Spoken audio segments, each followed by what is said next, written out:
Hi, this is April with the Vocal Veteran. This video is about the real consequences of not responding to a letter from the VA. Please always open mail from VA right away and respond appropriately if they are asking for a response, okay? There are two things that you need to immediately jump all over. One is if they are sending you a proposal to reduce one of your service-connected disability ratings, okay? This might happen if VA has noticed you are not getting treatment for this service-connected disability. And so they assume if you're not getting treatment for it, then it must be better. And so they will send a proposal to reduce a rating, and you have then 30 to 60 days to respond and say, I do not agree with this and I request a hearing.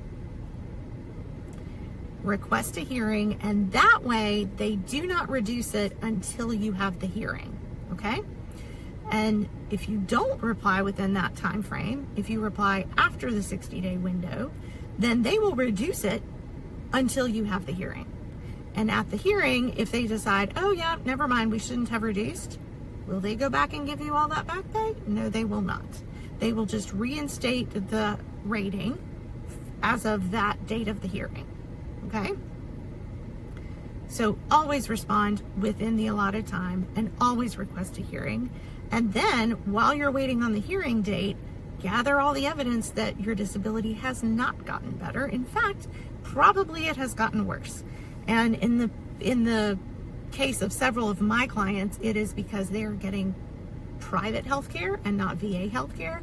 And so VA is not getting those records regularly. And so they make the wrong assumption that because they are not taking care of your care, it means you're not getting care. That's not true. So that's a big reason to reply immediately if they are sending you a proposal to reduce. And another reason to reply immediately is if they are sending you a proposal to take money back.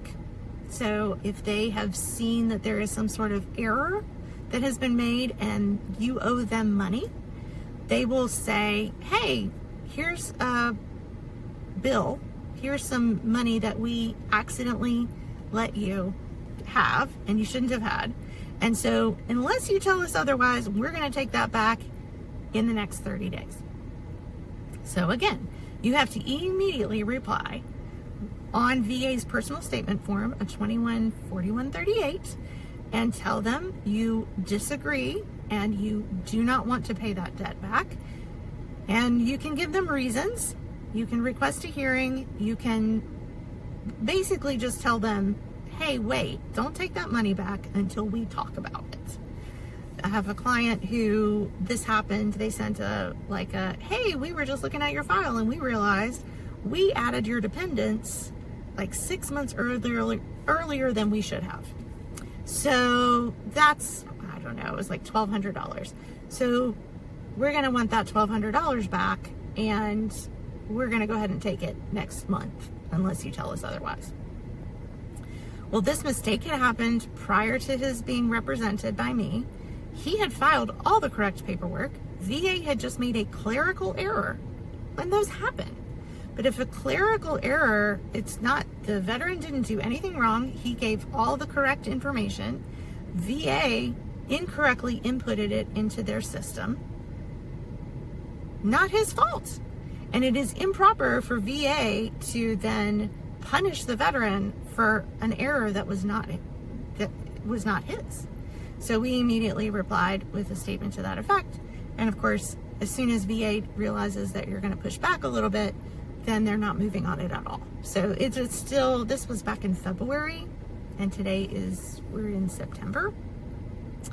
So that doesn't mean it's resolved. It just means VA has now pushed it way down on the list of priorities because it's not going to be easy for them to make a case to get that money back, since it was not fraud or any kind of, this veteran did nothing wrong. There's no reason he needs to pay that money back. It was an error, and errors happen. Do yourself a favor, always reply if they are asking you to reply, okay? I've done this. I've done a video on the 5103 notices. Those get veterans up in arms a lot because it looks like VA wants something from you. But in actuality, the wording of that 5103 notice says, we may need additional evidence from you. Pay attention, right? So if you're reading a letter from VA and it says, we do need more information from you, well, then you need to do something. But if you have a letter from VA and it says, we may need additional evidence from you, well, that means they may, or you may have additional evidence to send them, but you may not. And so that, just pay attention on whether if they're really truly asking you for something, or if they're just saying, hey, do you have more stuff to send us, or can we just go ahead and process your claim or appeal? Excuse me. Okay, well, I get all up in arms about that. It is so hard for me as a claims agent when veterans come to me after that 60-day deadline has passed, and then we really have an uphill battle to fight to get their disability rating reinstated, or to get that, to stop them recouping money that they don't need to. Just do yourself a favor, respond immediately, and then get a representative if you don't want to deal with it, which I get because it can be a headache. So, all right.